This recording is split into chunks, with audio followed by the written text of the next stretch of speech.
Good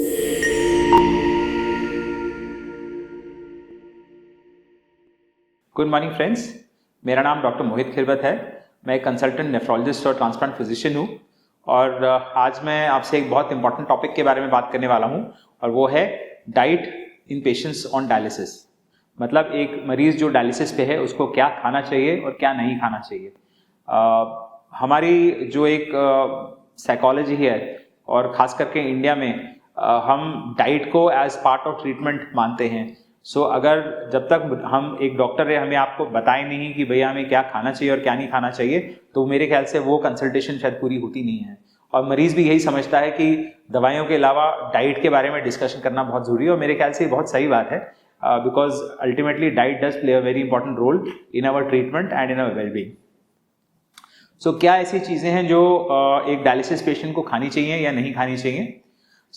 ones a patient is on dialysis, ये important बात है समझने के लिए कि एक बार एक पेशेंट डायलिसिस पे आ जाता है तो उसकी डाइट ड्रास्टिकली डिफरेंट हो जाती है from a patient who is not on dialysis but has a kidney problem. Usually हम किडनी प्रॉब्लम में थोड़ा सा प्रोटीन रिस्ट्रिक्शन करते हैं, जिससे माइल्ड प्रोटीन रिस्ट्रिक्शन, बहुत ज्यादा नहीं, माइल्ड प्रोटीन रिस्ट्रिक्शन करीब 20% लेस देन नॉर्मल करते हैं। बट जब एक पेशेंट डायलिसिस पे आ जाता है, चाहे हीमोडायलिसिस या पेट्रोनल डायलिसिस, उसको बोला जाता है कि एक हाई प्रोटीन डाइट लीजिए। अब हाई प्रोटीन डाइट लेने का क्या कारण है? हाई प्रोटीन डाइट इसलिए एडवाइस की जाती है कि जो उसका मसल या वेट लॉस या जनरलाइज वीकनेस उसको डेवलप हुई है during the chronic kidney disease treatment या as chronic kidney disease progresses, उस कमजोरी को से रिकवर करने के लिए पेशेंट को एक हाई प्रोटीन डाइट पर डाला जाता है। अब जब एक पेशेंट को क्रॉनिक डिजीज स्टेज 5 हो गई है और वो पेशेंट डायलिसिस पे आ गया है, तो हम किडनी रिकवरी के बारे में नहीं सोचते, हम ये सोचते हैं कि मरीज को कैसे जल्दी से जल्दी फिट किया जाए ताकि किडनी नहीं काम करने के बावजूद भी वो एक अच्छी, एक नॉर्मल, एक हेल्दी लाइफ जी पाए। पेशेंट को एक हाई प्रोटीन डाइट एडवाइस की जाती है। अगर एक नॉर्मल इंसान 1 ग्राम पर केजी बॉडी वेट प्रोटीन लेता है, तो एक हीमोडायलिसिस पेशेंट को 1.2 ग्राम पर KG body weight protein advice किया जाता है और एक पेरिटोनियल डायलिसिस पेशेंट को 1.4 ग्राम पर KG body weight protein advice किया जाता है। इंपॉर्टेंट ये है कि ये प्रोटीन अच्छी क्वालिटी का प्रोटीन होना चाहिए, not a low quality protein. For example egg white is a good high quality protein. काफ़ी सप्लीमेंट्स आते हैं, प्रोटीन वाले सप्लीमेंट जो खास करके डायलिसिस पेशेंट के लिए बनाए जाते हैं, वो भी हम उन पेशेंट्स को एडवाइस कर देते हैं to increase the protein intake in their diet. दाल्स हम पेशेंट को बोलते हैं दोनों टाइम लें, कोई भी दाल ले सकते हैं, morning as well as evening. They should take it both times in a day. They can have paneer, they can have soya, they can have egg white. अगर वो नॉन वेजिटेरियन है तो चिकन या फिश ले सकते हैं। Protein becomes an important component in patients who are on dialysis. Other than that, सब्जियां तकरीबन वो सारी ले सकते हैं डायलिसिस पे। सिर्फ जो ग्रीन लीफी वेजिटेबल्स हैं वो उनको 10-15 मिनट गर्म पानी में डाल के रखा जाता है, उसके बाद उस पानी को फेंक देते हैं, फिर उस सब्जियों को हम नॉर्मली कुक कर सकते हैं। Green leafy vegetables can also be taken but provided they have been leached in hot water for 10 to 15 minutes.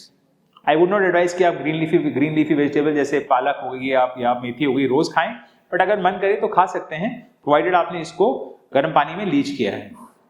जो नॉन ग्रीन लीफी वेजिटेबल्स हैं जैसे कॉलीफ्लावर हो गया, भिंडी हो गया या एनी अदर वेजिटेबल्स हो गए, ये सारी वेजिटेबल्स डायलिसिस पेशेंट बड़े आराम से खा सकते हैं, इसमें कोई दिक्कत वाली बात नहीं है।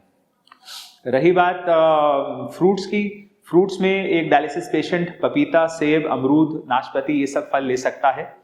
जो फल उन्हें नहीं लेना, that includes the citrus fruits such as santra, mosambi, then mango, बनाना, ये सब फ्रूट्स नहीं लेने। Citrus fruits are avoidable. नींबू पानी नहीं लेना, नारियल पानी नहीं लेना, ड्राई फ्रूट्स नहीं लेना। But definitely like I said, जो फ्रूट्स ले सकता है that is papaya, Apple, guava and pair. What about salt intake?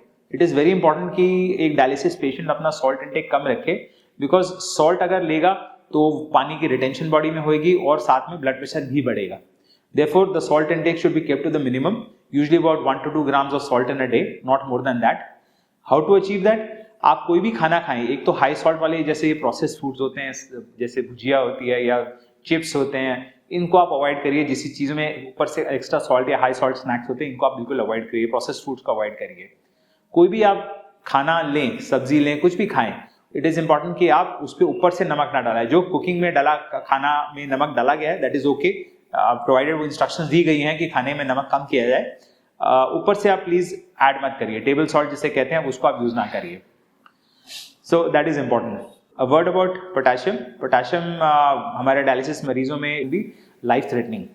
So potassium levels को बढ़ने के लिए, अवॉइड करने के लिए हम क्या कर सकते हैं, जैसे मैंने आपको बताया सिट्रस फ्रूट्स अवॉइड करना है, कच्चे टमाटर अवॉइड करने हैं, नींबू पानी अवॉइड करना है, नारियल पानी अवॉइड करना है, ड्राई फ्रूट्स अवॉइड करना है। So these are things we need to avoid. Basically जो भी हाई पोटेशियम फूड्स हैं, अगर आप गूगल भी करेंगे तो एक लिस्ट आपके पास आ जाएंगी हाई पोटेशियम फूड्स, वो आपने अवॉइड करना है। ग्रीन लीफी वेजिटेबल्स अगर आप गर्म पानी में लीच नहीं करेंगे तो उसमें भी पोटेशियम ज़्यादा होता है। So these things are to be avoided अगर आप डायलिसिस पे हैं। Important for me to tell you कि अगर हम डाइट को अच्छे से फॉलो करें, एक डायलिसिस का एक मंत्र है, अगर आप अच्छे से खाओगे और प्रॉपरली अपना डायलिसिस कराओगे तो एक अच्छी लाइफ आप फिर भी डायलिसिस पे जी सकते हो। It is not the end of life, you must remember that, provided you eat well and you don't skip your dialysis sessions, you can lead a good and healthy life even on dialysis. Thank you so much.